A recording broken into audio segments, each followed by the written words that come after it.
ज़बूर 24। ज़मीन और उसकी ममूरी खुदावंद ही की है, जहान और उसके बशिंदे भी, क्योंकि उसने समुद्रों पर उसकी बुनियाद रखी और सैलाबों पर उसे कायम किया।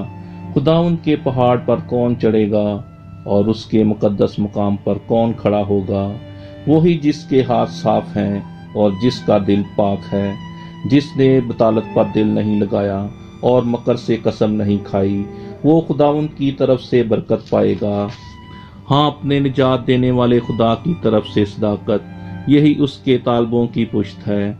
यही तेरे दीदार के ख्वाहा हैं, यानी याकूब।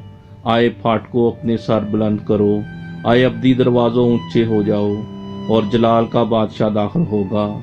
ये जलाल का बादशाह कौन है? खुदावन जो कवि और कादर है, खुदावन जो जंग में जोरावर है।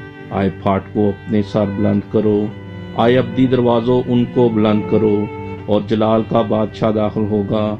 ये जलाल का बादशाह कौन है? लश्करों का खुदावन, वही जलाल का बादशाह है। पाक कलाम के पढ़े और सुने जाने पर खुदावंद की खास बरकत हो। आमीन।